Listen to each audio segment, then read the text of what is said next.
ഏറ്റവും വലിയ സമ്പന്നൻ എന്ന പദവി സ്വന്തമാക്കി ഒറാക്കിൾ സഹസ്ഥാപകൻ Larry Ellison. SpaceX, Tesla എന്നിവയുടെ സ്ഥാപകനായ ഇലോൺ മസ്കിനെ മറികടന്നാണ് ലാറിയുടെ മുന്നേറ്റം.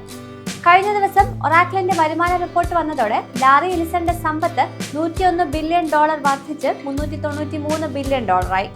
മസ്കിന്റെ $385 ബില്യൺ ഇതോടെ ലാറി മറികടന്നത്.